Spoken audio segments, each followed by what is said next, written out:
Ya tentu kan ini pemerintah daerah sudah membuat Perda nomor 15 tahun 2017 tentang pengembangan ekonomi kreatif. Nah tentu ini kenapa ini penyebar luasan Perda ini kita mengambil Perda terkait dengan ekonomi kreatif. Karena tentu kan ini bagaimana terutama IPM, Indeks Pembangunan Manusia, ya baik itu kesehatan, pendidikan dan daya beli.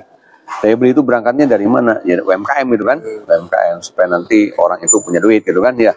Ya tentu dari sisi regulasi ini hanya pengaturan aja gitu kan, hanya pengaturan bagaimana ini para UMKM ini yang menjadi ekonomi kreatif ini tentu dia punya perlindungan lah, punya perlindungan hukum. Tapi kan tentu ini ada kewajiban-kewajiban para UMKM gitu kan, ya terkait dengan bagaimana dia artinya patuh terhadap dia melaksanakan perizinan gitu kan harus ada izin kan, kalau harus ada izin harus ada izin, sehingga ketika sudah ada izin itu otomatis kan terdaftar di Dinas Perizinan dan Perdagangan kan ya, perdagangan operasi dan perdagangan.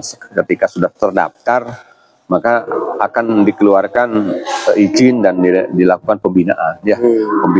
Pembinaan itu kan bisa aja terkait dengan penyuluhan, kemudian pendampingan ataupun nanti bantuan-bantuan untuk para ekonomi kreatif. Tapi kan yang penting intinya ini dia harus terdaftar, sehingga sudah terdaftar dan nanti dia bisa masuk website gitu kan, website ekonomi kreatif ya, baik yang itu ada yang di kabupaten, baik itu yang ada di Jawa Barat, sehingga nanti pemerintah itu bisa melihat kegiatan-kegiatan UMKM di masing-masing daerahnya, apa sih yang menjadi unggulan-unggulannya, sehingga nanti bisa dilakukan tadi, bisa pembinaan, pemasaran gitu kan, pemasaran dan mungkin pendanaan juga gitu kan, pendanaan juga ya. Kita juga sebagai anggota DPR kan bisa menempatkan itu kan untuk para pelaku ekonomi kreatif UMKM, baik peralatannya, permodalannya nggak jadi masalah gitu kan, itu saya rasa.